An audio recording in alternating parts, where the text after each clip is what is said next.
Hello everyone, I am Gagan Saini, a final year MBBS student. Notes के लिए link description में। तो आज का हमारा टॉपिक है माइग्रेन।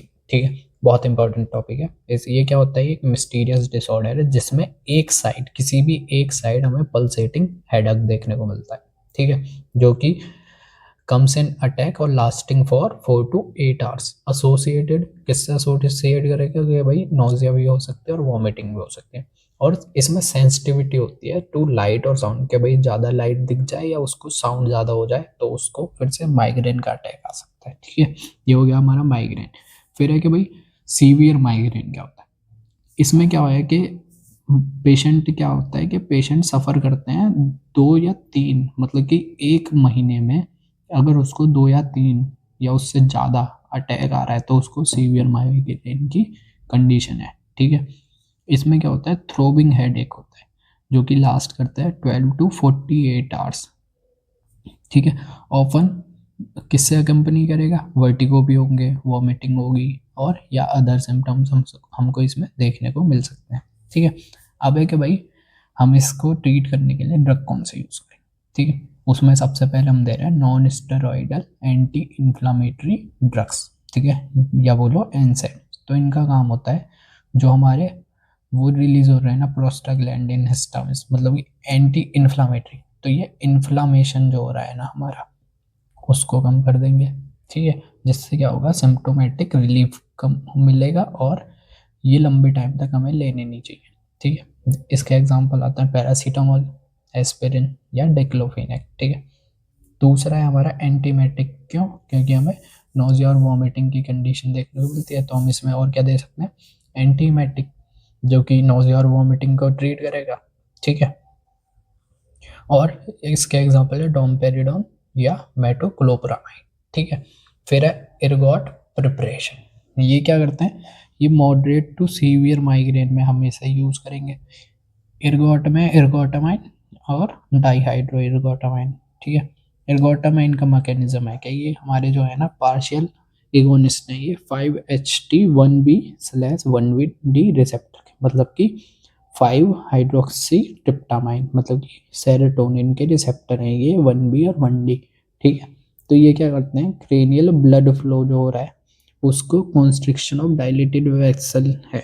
ठीक है, तो हो करा दिए, जिससे क्या होगा, डिक्रीज हो जाएगा हमारा इन्फ्लामेशन और एक्स्ट्रा वेसेजन ऑफ प्लाज्मा। मतलब कि अगर ब्लड जल्दी से पास हो जाएगा, कॉन्स्ट्रिक्शन करा दिया ना, ब्लड जल्दी से पास हो जाएगा तो क्या होगा, जो हमारा प्लाज्मा का एक्सचेंज होना है वो नहीं होगा या एक्स्ट्रा वेसेजन उसका नहीं होगा इनटू पेरिवास्कुलर स्पेस, जिससे क्या होगा, हमें जो हमारे इन्फ्लामेशन हो रहा है वो कम हो जाएगा और हमें इसमें थोड़ी सिम्टोमेटिक रिलीफ मिल जाएगा। ठीक है, फिर है डाईहाइड्रोइर्गोटामाइन। वो क्या है, इसे हम देते हैं पर एंट्रली। जब भी अटैक आएगा उस टाइम हमने इसे पर एंट्रली देना है, तो ये भी सिम्टोमेटिक रिलीफ में मदद करेगा। ठीक है, safer for parenteral use than ergotamine, मतलब कि इर्गोटामाइन से ज़्यादा सेफर कौन सा है हमारा, डाईहाइड्रो इर्गोटामाइन। ठीक है, फिर है सबसे इम्पोर्टेंट जो पार्ट है इसका, ये 3 टाइप के ड्रग पड़े हमने इसमें, एनसाइड, एंटीएमेटिक्स और एर्गोटाम प्रिपरेशन। ठीक है, अब है सबसे इम्पोर्टेंट ट्रिप्टान्स। यही पूछा जाता है मोस्टली। इसके एग्जांपल है सोमाट्रिप्टन, रीजाट्रिप्टन, एल्मोट्रिप्टन। ठीक है, ये यूज़ होते हैं सीवियर टू मॉडरेट माइग्रेन में। ठीक है, इसका मैकेनिज्म होता है, ये भी सेलेक्टिव 5-HT1B1D है। ठीक है, मतलब कि सेरोटोनिन रिसेप्टर पे वर्क करेंगे। तो इसमें क्या होता है, नॉर्मली एबनॉर्मल डायलिटेशन हो गया अभी। ठीक है, तो सेरिब्रल इस्चीमिया हो जाएगा वहाँ और उससे आता है माइग्रेन अटैक। अब हमने दे दिया उसको ट्रिप्टन्स, जो कि क्या करेंगे, कॉन्स्ट्रिक्शन करा देंगे ब्लड वेसल्स का, वहाँ इन्फ्लामेशन भी कम कर देंगे और उसको ब्लड भी अच्छे से पहुँचा देंगे जिससे इस्चीमिया ना हो। तो रिस्टोर हो जाएगा उसका सेरिब्रल ब्लड फ्लो और उसको सिम्टोमेटिक रिलीफ मिल जाए। ठीक है, फिर है कि भाई अगर हमने 5-HT या वेजो एक्टिव पेप्टाइड, ठीक है, जो एक्ट कर रहे हैं इन रिसेप्टर पे, उसको कम कर देते हैं ये। ठीक है, मतलब कि डिक्रीज कर देते हैं 5-HT और वेजो एक्टिव पेप्टाइड, जो कि क्या है, मीडिएटर्स हैं इन्फ्लामेशन के। उसको ये बाय एक्टिंग ऑन 5-HT1B, इसके एगोनिस्ट, तो इस पे एक्ट करके ये इसको कम कर देते हैं। ठीक है, जिससे सिम्टोमेटिक रिलीफ मिल जाए। फिर इसके एडवर्स इफेक्ट है कि भाई किसी को पैरेस्थीसिया, टाइटनेस, फ्लशिंग या डिजीनेस और इंक्रीज इन बीपी हमें देखने को मिल सकता है इसमें। कॉन्ट्रा इंडिकेशन है कि भाई प्रेगनेंसी में नहीं दे सकते और इस्चेमिक हार्ट डिसीज में हम इसे नहीं दे सकते, ठीक है। अब इसकी ड्रग थेरेपी के भाई कोई तुमसे पूछे कि माइग्रेन है, इसको माइल्ड है, मॉडरेट है, सीवियर, वो पता लगाना सबसे पहले, और किस टाइम पे कौन सी ड्रग हमें देनी है पेशेंट को वो हमें कैसे पता लगे, ठीक है। माइल्ड के केस में हम या तो सिंपल एनाल्जेसिक मतलब कि पेन रिलीफर दे दो या एनसेट्स दे दो, ठीक है, सिम्टोमेटिक रिलीफ। दूसरा मॉडरेट है, उसमें एनसेट्स भी दे सकते हो, ट्रिप्टान्स भी दे सकते हो, एर्गोट एल्कलॉइड्स भी दे सकते हो, ठीक है। अब किसी को सीवियर है तो उसमें ट्रिप्टॉन्स भी दे दो, एर्गोट भी दे दो, एनसेट देने का कोई मतलब ही नहीं रहा फिर, ठीक है। और एंटीमेटिक तो हर किसी में दो या नहीं दो, वो अकॉर्डिंगली उस पेशेंट को देखते हैं, ठीक है।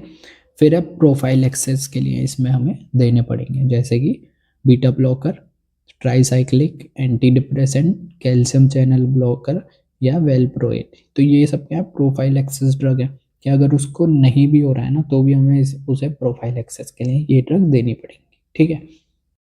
तो प्रोफाइल एक्सेस ऑफ माइग्रेन में हमें देने हैं ABCD, मतलब पहले एंटी कन्वल्जेंट जैसे सोडियम वेलप्रोएट या टॉपिरामाइड हम दे सकते हैं। दूसरा है बीटा ब्लॉकर में हम दे सकते हैं प्रोप्रानोलोल और टिमोलोल, ठीक है। ये ज़्यादा इफेक्टिव होते हैं और रिक्वायर करते हैं, मतलब लंबे टाइम तक हमें ये देने पड़ेंगे, ठीक है। कैल्शियम चैनल ब्लॉकर जैसे कि वेरापामिल और फ्लूनारिजाइन, ठीक है, ये हम दे सकते हैं, पर कैल्शियम चैनल ब्लॉकर और बीटा ब्लॉकर एक साथ हमें नहीं देना है, ठीक है। एंटी कन्वल्जेंट दे सकते हैं जैसे कि सोडियम वेलप्रोएट और टॉपिरामाइड, ठीक है, या डायजेपाम वगैरह, ठीक है। फिर है एंटी डिप्रेसेंट जैसे कि ट्राईसाइक्लिक एंटी डिप्रेसेंट, ठीक है, उसमें आता है हमारा हेमीट्रिप्टाइलिन, ठीक है, जो कि रिड्यूस करता है अटैक को, और एग्जैक्ट मैकेनिज्म जो है इनका वो क्लियर नहीं है, ठीक है। तो ये रिड्यूस कर देगा अटैक जो बार बार आ रहे हैं ना, उनकी फ्रीक्वेंसी को ये कम कर देगा, ठीक है। Thank you.